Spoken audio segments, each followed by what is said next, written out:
my question is, did Zelensky attempted to do this part in implementing the Minsk Accords? That's my question.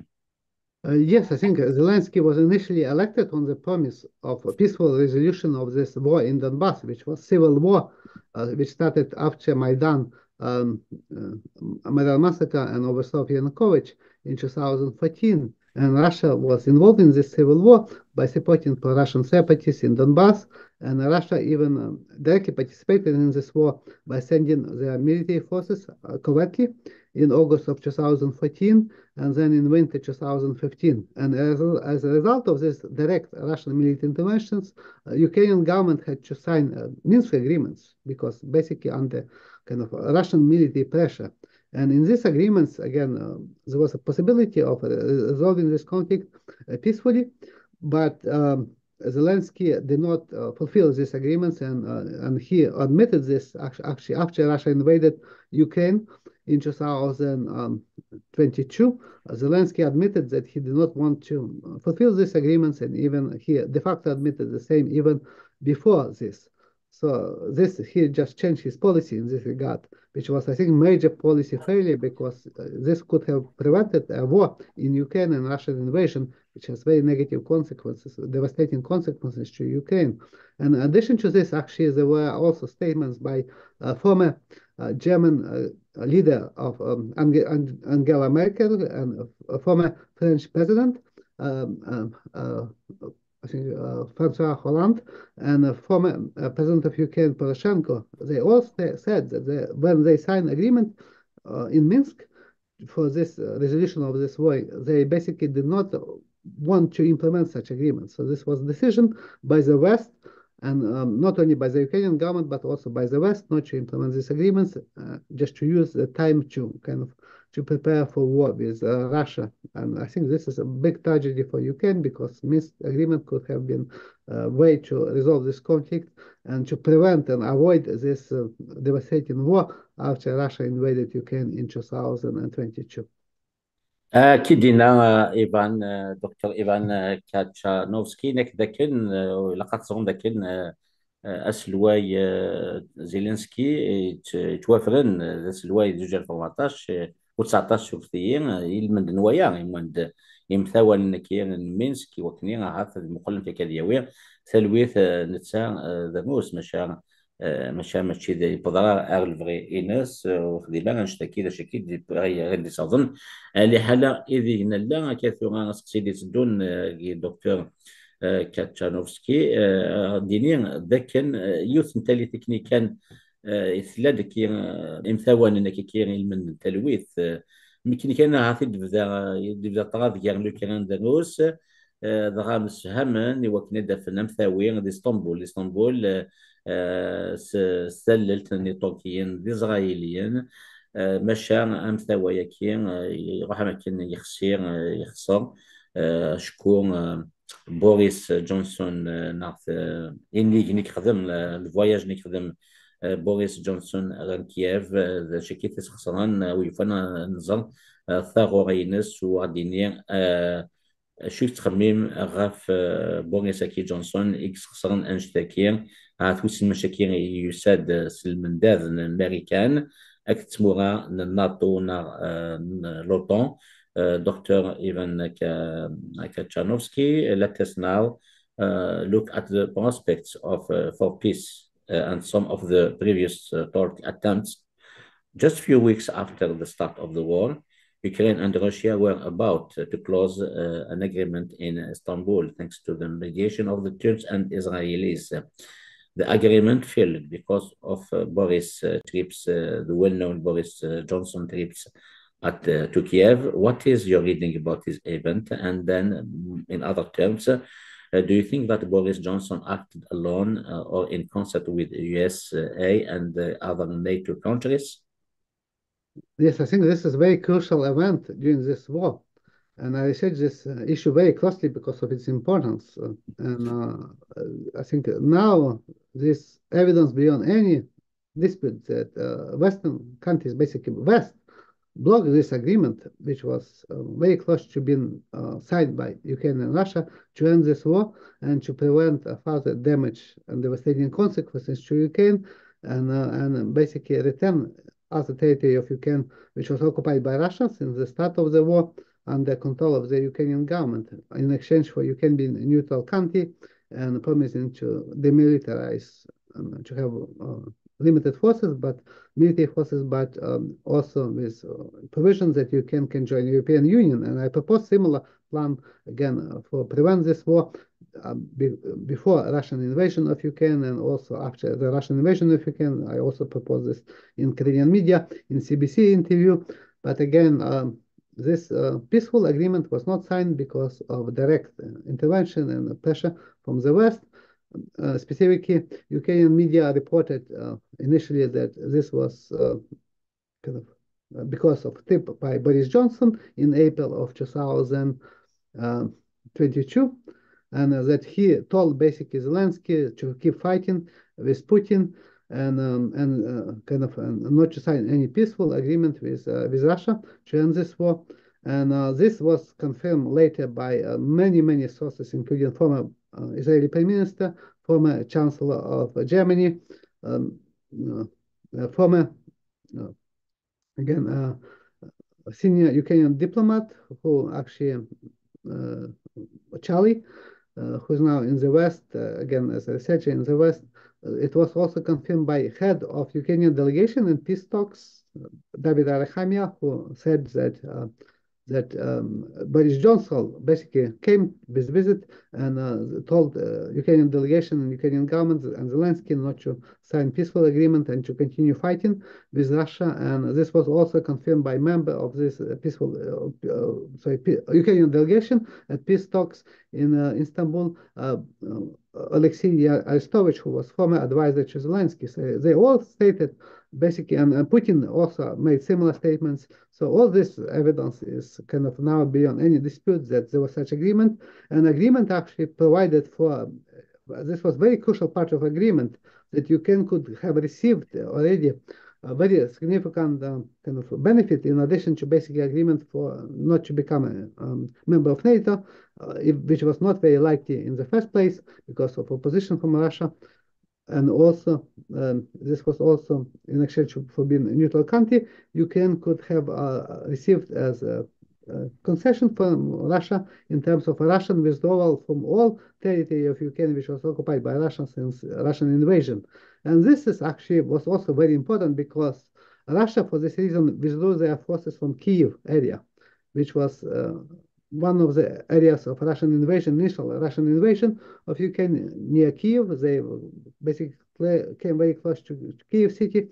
But I do not see any kind of evidence that Russia wanted actually to take this, to basically by military force Kiev city, because size of Russian military forces was limited. So they withdrew basically from Kiev area as a result of this peaceful agreement, which was kind of almost negotiated between Ukraine and Russian delegations, and Ukrainian delegations, according to testimony by Alexei Arestovich, former advisor to Zelensky, was very pleased with this agreement, and they even opened a bottle of champagne on their return. But this totally changed after Western countries decided to continue to fight Russia using Ukraine as a proxy. And this was not only a decision by Boris Johnson, who was one of the most vocal Western politicians trying to kind of use this conflict and war in Ukraine to advance the goal, geopolitical goal, to weaken Russia. And the same policy was used by Biden administration. So this is also, I think, very clear that this was not only British decision, but it was also decision by Biden, and it was supported also by France and Germany, according to testimony and interview by a former Israeli Prime Minister, and according to other sources. So in this case, I think Western countries, basically led by the United States, and also with direct participation of a British Prime Minister, and basically block a peaceful agreement and told Zelensky to continue fighting Russia, even so there is no real prospect for defeat of Russia. So I think this has had very negative consequences on Ukraine and Ukrainians, because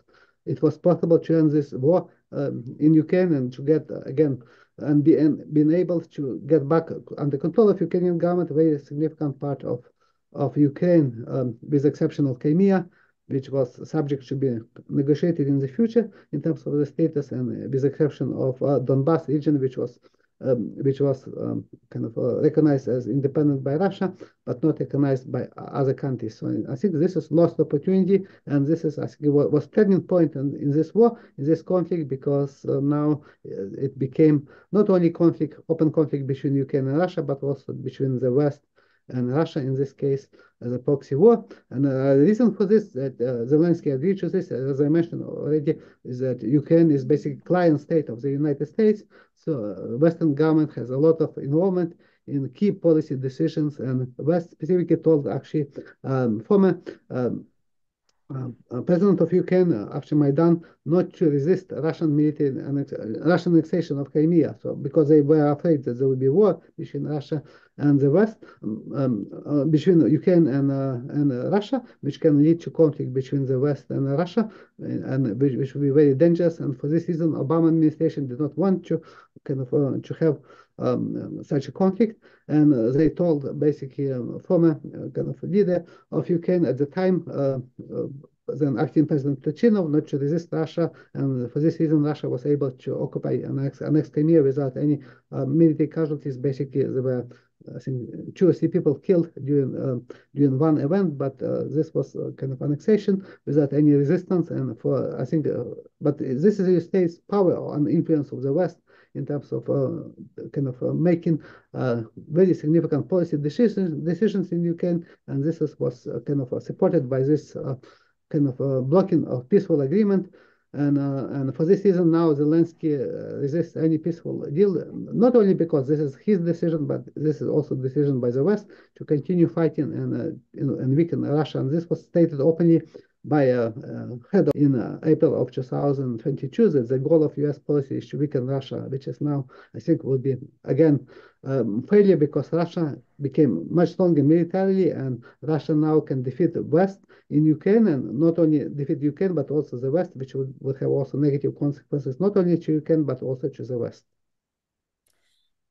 كقصة دينا إيفان كاتشانوفسكي ماشي ديال تنسى ماشي كنا مشى تفطس الوقت إن كان كيتو مثلا كان عطير زاني تخدم ألكسندر بوريس جونسون وقادي دي توالي تيكي سان كيتسمك هذاك نتيجلان لنا غلاف أمزوارون أقوار كي قعدان تقل داي دوكلان رويوم يوني 2019 على مع 2022 اللي راح يخمثير زاني ينس ثموث ام كييف يكسخصنيق ام ثوا إجلان يار روسيا لوكران ماشا إنك بروفيسور كاتشانوفسكي نوفسكي لكن ماشي كان تساني تسبا تاسو تزفلت بايدن على ادمينستراسيون بايدن كانت موايش على فرنسا الالمان كان خصوصا يكون وخيخا كي ايران سلواي زيلينسكي دي ثوارتي دي جينا لا كثورا دغا الشدة شكي دينا فانشتاكي فوس تسيدي تسدون ذاكن ثوحا ما كان الخصاص نوزال نسلاحي تسعة وكنا تقابل داني تسعة داني كان يستخدم مشاطاس ما ثولي ذا شعيد تسعة نوس داني تحصل شكون ثيمون كين ومالو ناوستن كونتريس والسكنة شي سيلاقني وكنا تخدم الجيرة نعطغاد ديال الروس هي ذا شكيك جان كيكين طغادا كي جال الروس لوكران ثروح ما كان سلوكا لا ثروح كنا خمس انجليزيت بروكسي وور نا ديالنا سلوكا لا ميال الموت وكني هذا الموت تضعف مليح تستخدم ناس تقدرش اوكران. That's my next question. Dr. Katchanovski, Ukraine is currently is in delicate situation with less ammunition and fewer soldiers. So could this be due to the fact that Western countries are not providing Ukraine with much needed weaponry and at the same time are not helping moving towards the peace agreement? In other terms, do you consider this war to be between Russia and Ukraine, or the West using Ukraine to fight a proxy war against Russia? That's my question. Yes, I think Western support in terms of military support, but also financial and humanitarian support. It has a very important role in this war. And for this reason, I think this is the reason why Ukraine was not defeated by Russia sooner, because without Western aid, without military assistance, which was provided, Ukraine could not have resisted Russia for a very long time, because of casualties, because of destruction of military equipment and weapons by Ukrainian forces. So now Ukraine received a lot of support from the West in terms of weapons like tanks, artillery, and artillery systems, multiple rocket launchers, drones, and intelligence data, and even advisors and special forces from the Western countries are deployed in Ukraine, and they are actively supporting Ukraine. So a lot of decisions actually by Ukrainian military, including Ukrainian counteroffensive in Kharkiv region, and also counteroffensive in Kherson region, were supported and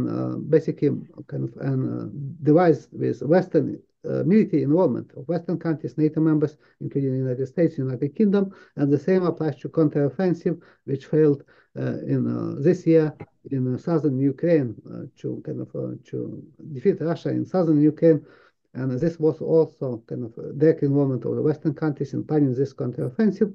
But I can say, based on such involvement of the West, which is, I think, very important. So now we can say that this conflict in Ukraine is not only war between Russia and Ukraine, which is still, I think, very important characterization of this war, but it became also war between West and Russia, but not a conventional war, but a proxy war, because there is no direct Western involvement of Western military in fighting Russia. They are mostly doing this indirectly by means which I already mentioned.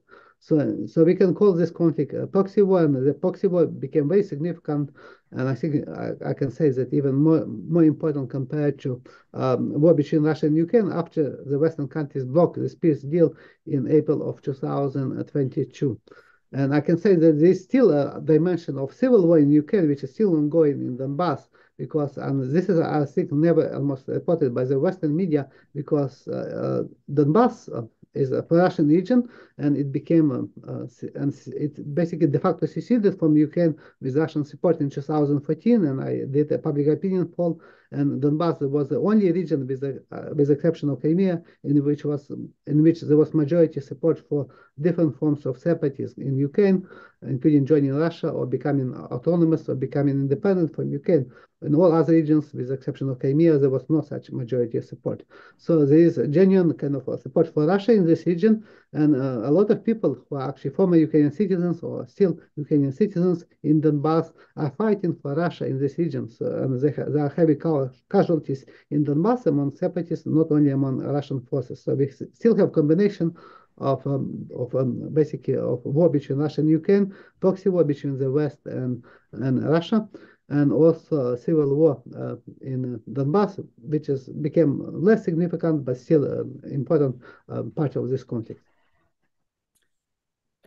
ثاني ميرس نحكي سيريت سيني ديس دونا شكون توجد نبغى نفرس ساكوني سنفهم وغيرت ترافا كير نوس لوكران هكذا دكتور بروفيسور إيفان كاتشانوفسكي مسلير ثورا فين يشدن كير ثيموكين نمالون رحنا مكان تصورون الناس نربح الجيران كي يمجال كي روس مشا ماشي ذاني اللي تلاوث ذا شكي هادي سكن دغا يوث مقارنة كنيا فيكتوريا نيولاند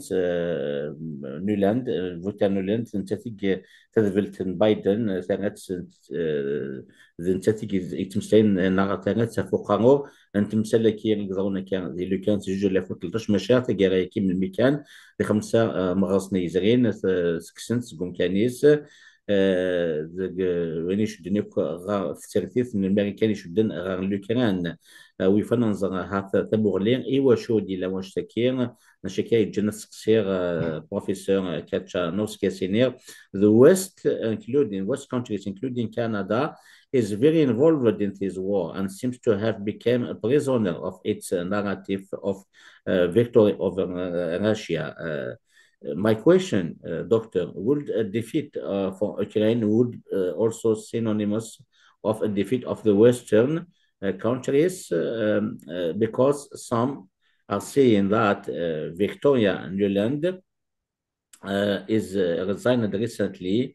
It is like an admission of the failure of the US policy toward Russia. What do you think about that? And what is your view about this point?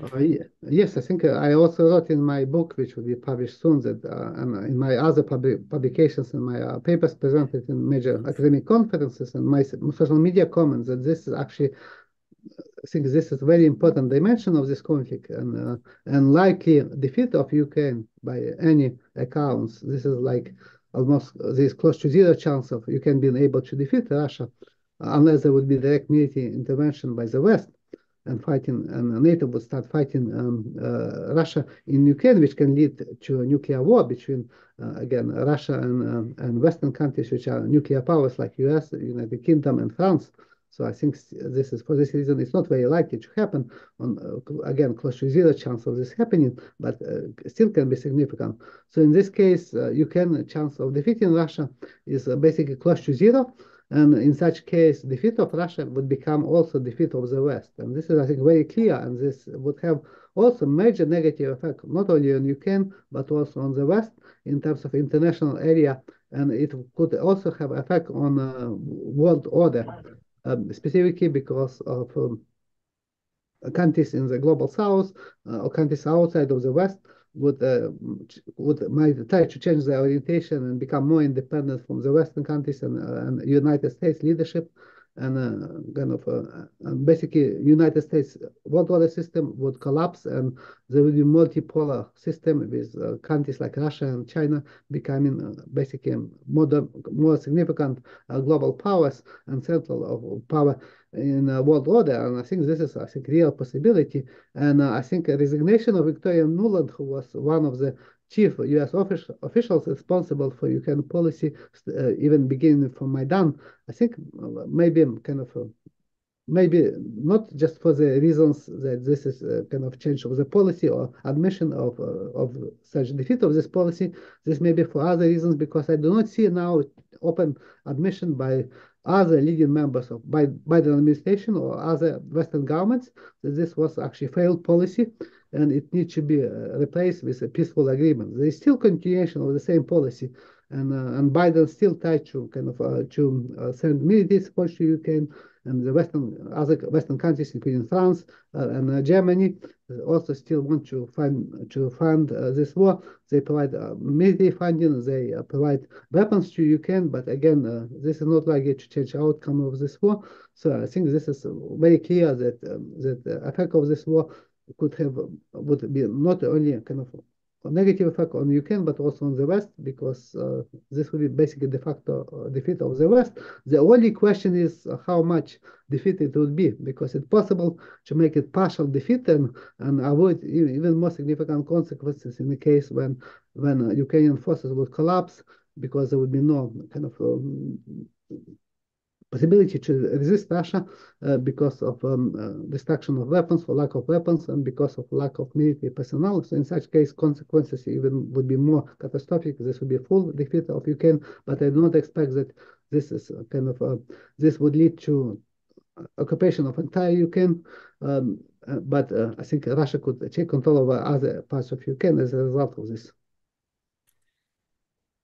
Dr. Ivan Katchanovski, only a few questions remaining. We want to take this opportunity of having you as a guest to have a complete picture about what is happening on Ukraine and around it, of course. And my next question, I will say it first in Kabyle language. ويفعل نظر ثمورليا نلقى كنا نظر شكل ضعونا كذي الأوكران وين كذا كذي غزة l'Israël Palestine متولي ما كنت روحك نقارن فرانسيس دو بوا دو ميزور تاس كيموثن دي غازا وعاود ولاش أمسلاي فلاس ماشا نولا لوكران يعني دروس بوين كني دي لا الخسارة أن غازا ولا ممكن كيك تيمورا نومالون زين فلاس كي تمسلاين دا فانش كي كان ذا شكي هاث نظام ثمولي نلقى كينا دكتور Katchanovski, when considering the two ongoing wars in Ukraine and Gaza, what strikes the mind of a neutral observer like us is the very high number of civilian casualties in Gaza as compared to the civilian casualties in Ukraine. My question is, are there reasons for this? In other terms, is such a comparison valid or not?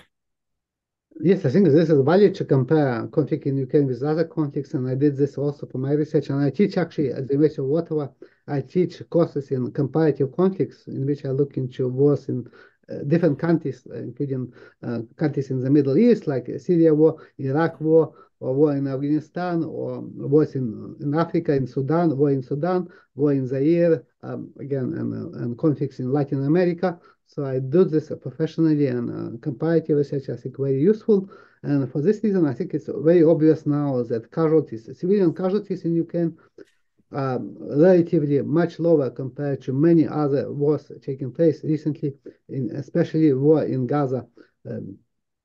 And I think in terms of United Nations official documentation of casualties in Ukraine, they estimate that there are about 10,000 or slightly more than 10,000 confirmed casualties of this war in Ukraine, including both on Ukrainian government-controlled territory, which would be an absolute majority of civilian casualties, but also about 20 or 25%, as far as I remember, on territory which is occupied by Russia or controlled by Russia, and separatists in Donbass.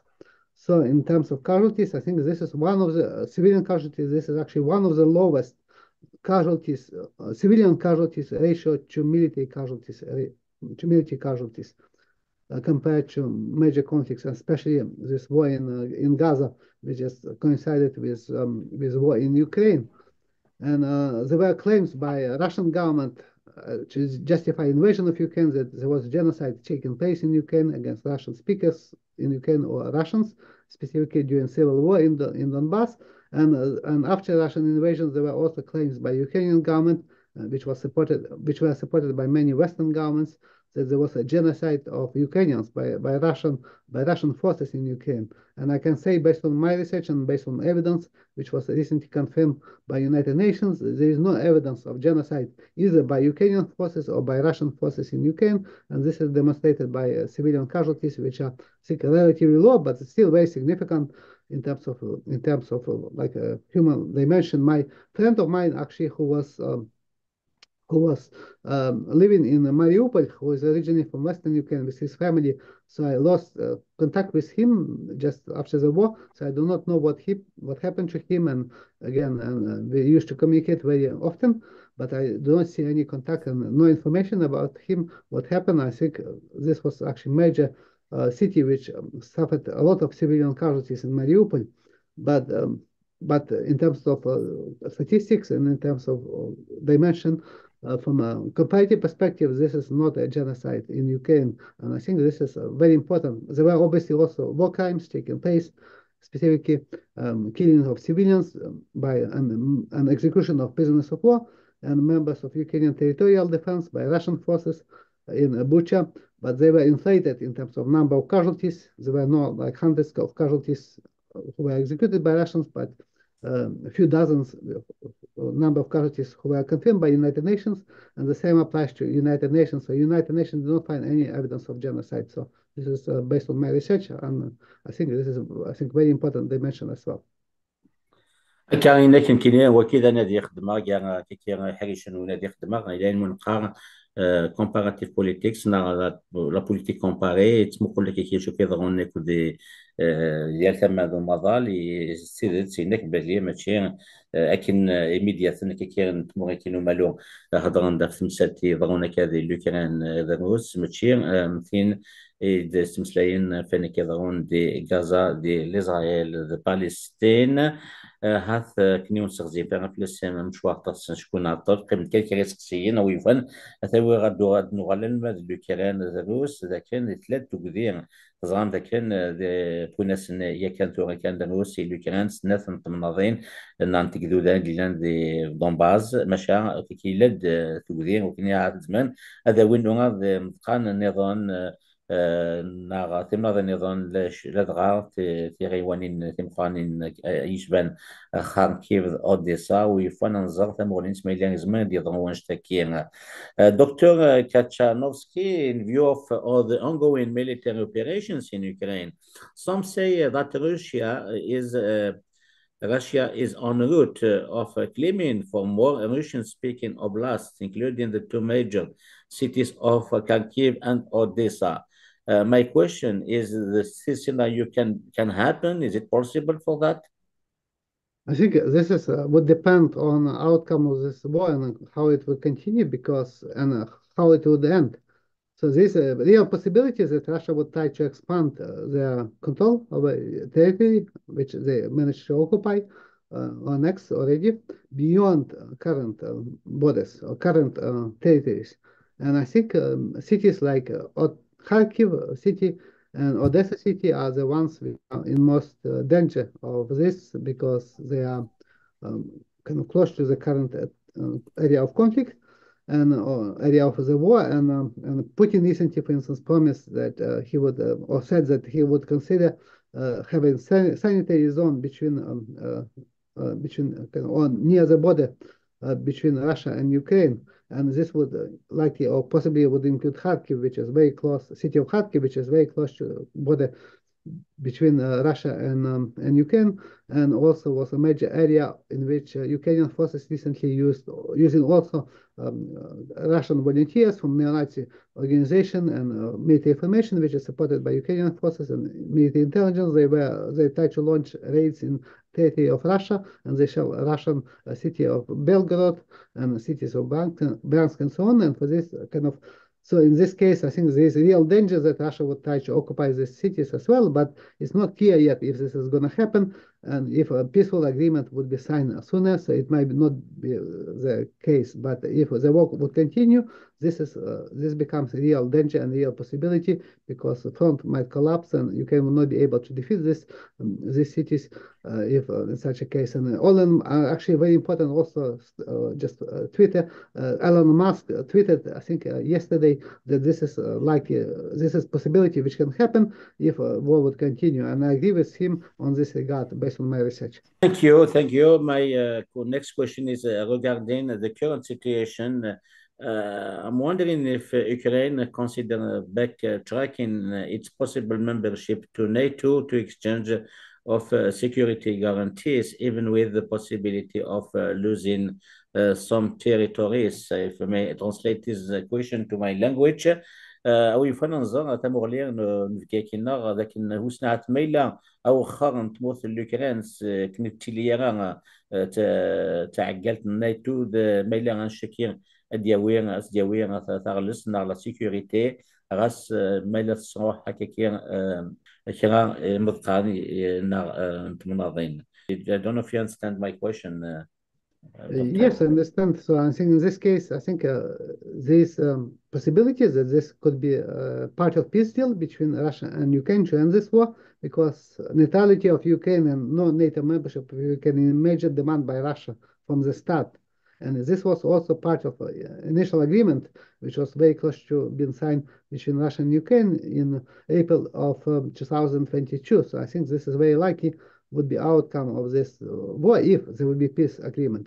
But currently, Zelensky and Western governments do not want to do this, so they reject any compromise with Russia, and Russia also do not want to have any kind of ceasefire right now, which would lead to kind of freezing current conflict, because Russia has military advantage. So this is, I think, possibility that if peace deal will be signed, there will be neutrality of Ukraine as condition for ending this war. But again, this is not yet certain, and I think this might depend on the outcome of this war in terms of military outcome, but also in terms of political outcome. If Zelensky, for instance, would be replaced as leader of Ukraine, the new leader of Ukraine might be more willing to have peaceful agreement in contrast to Zelensky, who promised again to continue fighting Russia and defeat Russia, which is not likely. And also, if there will be change in the U.S. government, like if Donald Trump would be elected, this can lead to kind of peace deal signed between Russia and Ukraine, including this neutrality agreement, which is, I think, would be a real kind of part of a peace deal, because this is, I think, a very important demand from Russia. And even so, again, the issue is if Western countries would agree to this, and if Russia would be satisfied with such a neutrality now, or if Russia would demand more territory or more demands, like including, for instance, replacement of Ukrainian government from a pro-Western into pro-Russian government,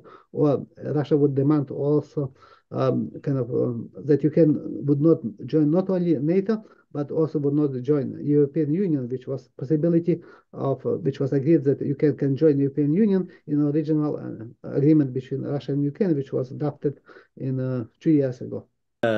Oui, fanto asqsiq qbel nqaru ati dawer غافين يشد كيكي افوس نتالتي تساكن كيكي ثيمورا كيكي زاخل تمورا كان مالو الوست إلو كان مشاو نولي تكي فغان تمورا كي وسنا هاث ذا شون سبا بونش تاكي وكذا سقسيو دكتور كاتشانوسكي could we say that Ukraine does not have much solidarity outside from the West? The reason why I am asking this question, it seems that the other countries are either neutral or to support Russia. Does this mean that the Western countries have never been so unified on the inside? Why don't the countries of the South support, for example, Ukraine? Is this division different from that we used to see during the Cold War? Yes, I think to important extent this is yes, because in the current conflict, countries like China basically is officially neutral country, but it is more pro-Russian in terms of its position, and countries like India is more neutral country, and many countries in other countries in the global South, including Latin American countries and African or Middle Eastern countries, are either neutral or some of them support Russia in this conflict, but some of them also support Ukraine in the West. So this kind of, for instance, countries like North Korea and Cuba and Syria, and Iran, they support Russia in this conflict and even supply weapons like drones from Iran or missiles from and artillery supplies from North Korea. But also, like some countries like China and India and Turkey, which are neutral in this or support Russia, or de facto support Russia, but without military support, like in case of China. They also became major trade partners for Russia, so they were able to get a lot of Russian energy supplies, like oil and natural gas, in case of China and India and other countries. So they basically enable Russia to continue this war. And this is, I think, also a very important dimension of this conflict. But there are also countries like Argentina and the new government, which openly supported the Ukrainian government, and some countries, other like countries in the global South, which also support Ukrainian government. But a majority of the global South does not openly support Ukraine in this conflict, and but also they do not support Russia openly. Even so, they become neutral in this case, or some. But I think in terms of global significance, countries like China and India have much greater impact in the global relations compared to many other countries like Argentina, which support Ukraine in this case. My last question, سيوا نقامو دكتور ذاك النهار أويفان ذا سقسي شو دنا غا 3 سنين لومانيتي ديني هاثي وشولين كي تمساين ثاغوسي في الأوكران تيديرن يوث تسواثو قسيح مليح أويفان نظر ذا شو إذا زكانسن أمتي تولي غازكانسن وهاث مايل يساغي كان يمدياثني يكسنك كاثني ديني Doctor, my last question is related to the is at the human level of the nation. Speaking Ukrainian families, how do they cope with this tragedy, which for them is probably a double drama? Do you know of any cases that illustrate your points? I think in the issue of Russian speakers, I think there is a division between ethnic Russians and ethnic Ukrainians who speak Russian. Both of them speak Russian language as a main language, but there is majority support for Russia in this war from Donbass and from Crimea, which is again regions which are ethnically Russian, like in case of Crimea, or half of population are ethnic Russian in case of Donbass.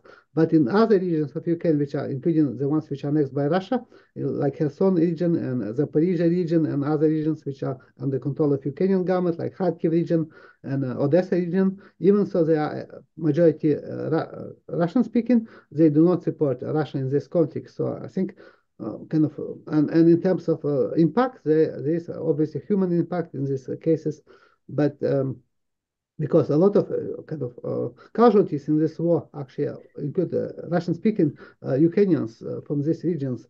Even so, they do not support Russia. I think they also might not be supporting kind of policies of Zelensky in terms of kind of rejecting peace deal and other policies in terms of limiting Russian language in Ukraine. But I'm originally from Western Ukraine, which is, I think, most anti-Russian region, most anti-Russian part of Ukraine, and most nationalistic and pro-Western part of Ukraine. But I can say also on human level, this is kind of, there is no kind of unanimous support for the current war in this region, because I speak to my relatives, I speak to kind of people who live in Western Ukraine, whom I know for a very long time, and they kind of they also, many of them support peace in peaceful resolution of this conflict. And I can say also on my personal level, my relatives, one kind of distant relatives, one was killed and one is badly wounded in fighting in this war. So kind of, and many were adopted and now serving in this war. But I think this is, I think, big tragedy for Ukraine, because casualties would be having a very significant impact for a very long time. And this would include not only Eastern Ukraine, but also Western Ukraine in this case. And any kind of outcome of this war would be kind of, if it would continue, more casualties would be, because now this kind of, I think, very difficult situation, because this would have major negative impact on the human level after the war would end, because of many people who are not only killed, but wounded, badly wounded. So, and many people actually who left Ukraine already, including from regions in Eastern Ukraine, including Russian-speaking regions. So now I think after the end of this war, the big issue would become human toll on this war and how it could have been avoided and prevented, and also how we can kind of deal with this war after the end of this war. I think this would be also important questions to ask: why this war happened, and why it was continuing for such long, and why it could not have been prevented or ended sooner, and all these casualties could have been avoided. I think a lot of Ukrainians, specifically in the eastern Ukraine, would central and southern Ukraine, but also many in the western Ukraine, would ask questions from the Zelensky government why this policy was kind of adopted, and why Western countries supported such a policy of a proxy war in Ukraine without any real possibility of victory of Ukraine. So I think this will be a lot of tough questions to be asked, and a lot of kind of discussions, and a lot of human toll would become obvious and significant issue after the end of this war. Dr. Katchanovski, I wish if I can ask you maybe some minor questions related to the events happening in the world. There are miscellaneous questions, if you can just answer quickly. Is it possible? You Yes. accept that? Okay, just my first question is related to the Putin's re-election impact on the future. Will he go back to the original plan to seize Kiev as he tried to when the war started in February 2022, sorry? Yes, I can say, based on my research and based on a lot of evidence, there was no original plan by Putin to seize Kyiv or other major Ukrainian cities. I think the original goal of Russian invasion, based on limited size of Russian military force, and based on what they did with withdrawal from these forces from Kyiv area after peace deal was almost signed.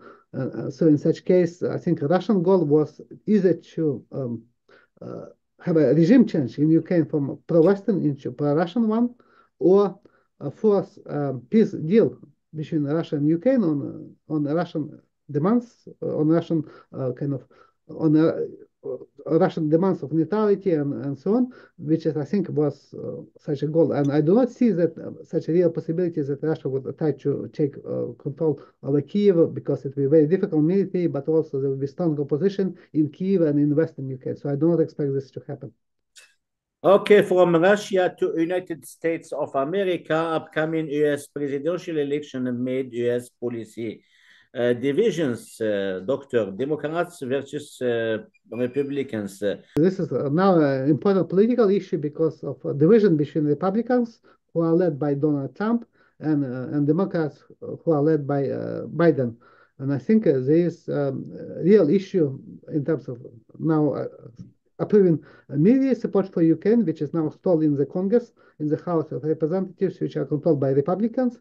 And Donald Trump promised to end this war very soon after he would be elected as president. So if this would happen, I think there is a real possibility that this war might end sooner compared to a situation when Biden will continue to be president of United States. In such case, war would last for a long time and would still have a negative impact on Ukraine. But again, it would be very difficult to predict, because actually election promises can often be kind of repudiated, and this happened also previously. And Donald Trump, again, even if he would be elected, he might be under pressure to continue this war. So it's still very tough to say. But political division in the United States, I think, very important in terms of having impact on this war, and it can also have impact in the future.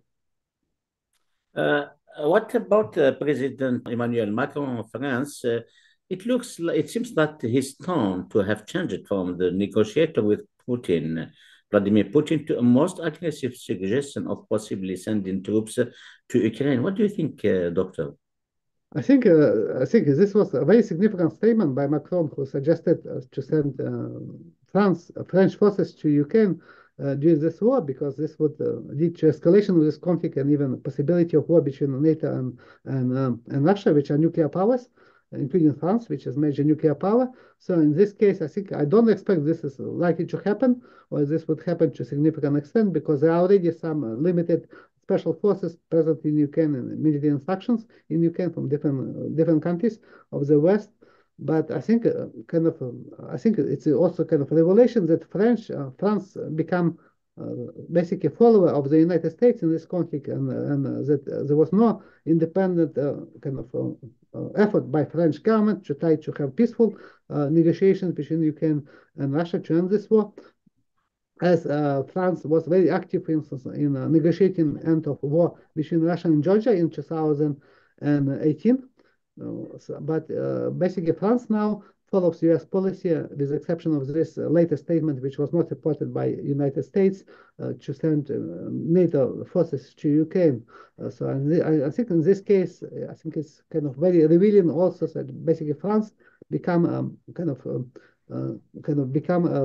this the policy of France in this case is I think also kind of very important and very significant in terms of the conflict, because it just followed NATO countries and other countries like United States without doing independent kind of policy, which was more significant kind of in the past of France. But now with latest statement, I think this was mostly for political reasons by French president, and not for a real possibility, because this will be very dangerous and very significant consequences, including possibility of war between NATO and Russia. And for Western countries, this is not acceptable, including like specifically for the United States, and even many people in France do not support this.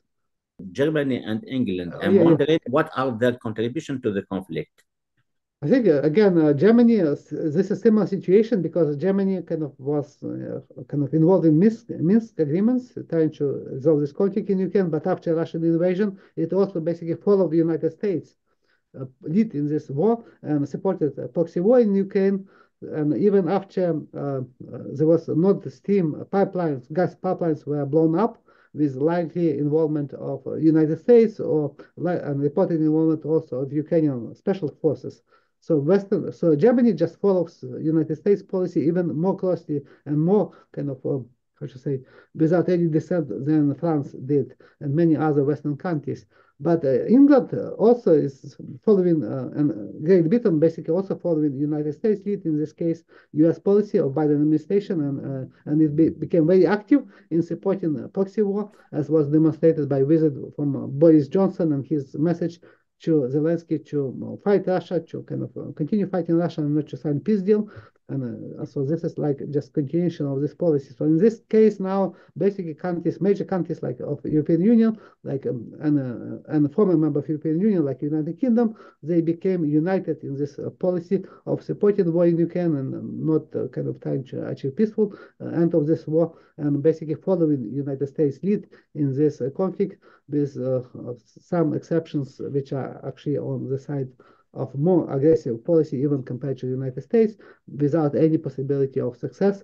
So in this case, I think defeat of Ukraine and defeat of in this war would be also defeat not only the United States, but also would have very negative impact on France and countries like Germany and United Kingdom. And this is already can be witnessed in Africa, like countries in like Niger and Mali and Burkina Faso and recently Senegal, former French colonies. They became kind of now more kind of to various extent kind of opposing France, French presence in this region, and some of them trying to kind of have close relations with Russia, which is, I think, having big impact on this region as well, and in terms of the influence of France, which is kind of goes back to colonial times when France controlled this region. So I think this would have even more significant effect after the end of this conflict, and many other countries might try to realign and change their foreign policy and foreign orientation after the war would end, with, again, which is likely would end with the defeat of Ukraine, which is, I think, would have been prevented and avoided, but unfortunately is most likely to happen, and this would have impact on these countries as well, and many other countries in the Middle East and countries, again, in Latin America, maybe to a lesser extent, but countries in Asia, South Asia would be also affected by this. That's really, Doctor, my last question regarding to North European countries, Finland and Sweden. We all know that in the beginning of this month that Sweden became a member of NATO, and it was almost 1 year after Finland joined the NATO. My question regarding those two countries: what do you think about such direct impact of the war? I think this membership of Finland and Sweden would not have a major effect on this war, because in Ukraine, because they are not major military powers. So these countries are relatively have small military, so they would not have major impact on the outcome of this war. And they supported Ukraine even before they joined NATO in terms of military supplies and economic support. So I think this is a more political move, and just demonstrations that kind of that the Western countries are more united in this policy, and even formerly neutral countries would try to join NATO. But I think this is also very revealing that these countries were able to join NATO so fast, while Ukrainian kind of promise of becoming a NATO member was first made in Bucharest, in Romania, in 2008, when NATO countries basically promised that Ukraine and Georgia would become members of NATO in the future. And this was kind of promise which was issued after kind of after decision, or as a result of decision by United States. But still, even since 2008, there is no real prospect of Ukraine becoming a member of NATO in contrast to these countries. So this is just an illustration that I think NATO membership was just important factor in this war and the Russian invasion of Ukraine, without any real prospect of Ukraine becoming a member of NATO, in contrast to countries like Sweden and Finland, which would have no similar effect on this war or even a conflict with Russia, because they are not as big military powers, they are not as important as in contrast to Ukraine, which is, I think, now center of this conflict and would decide this outcome of this conflict.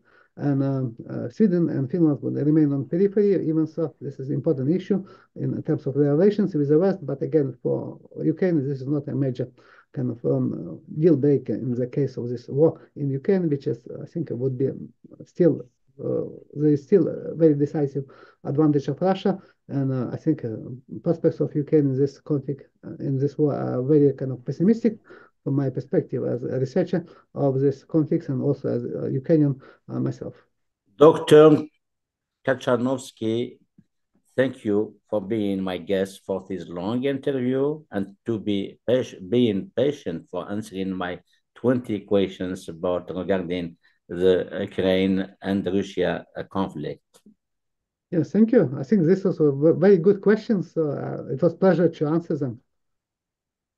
ما كنوي تقيمنيتنا زوالا دنكنا ذا بروفيسور دامس دوان نوين منقى ثسنا تمتي تسرثيث زاوية اوتاوا ذوين يقدشن يوقف ثلوفا يشدن غان ثلوفا ذي من غان دي الدونيث مضى لدغا وين اللي كان دنوس مشاوها يتمثلين غاف تمثال يضغون اما ذي كندا اما ذي الامريكان مازال عاد النغال غورس ميلا الا وانا ديالو سياغ ذات سياغ ذينا ودينيغ قيمات ذي ثلويث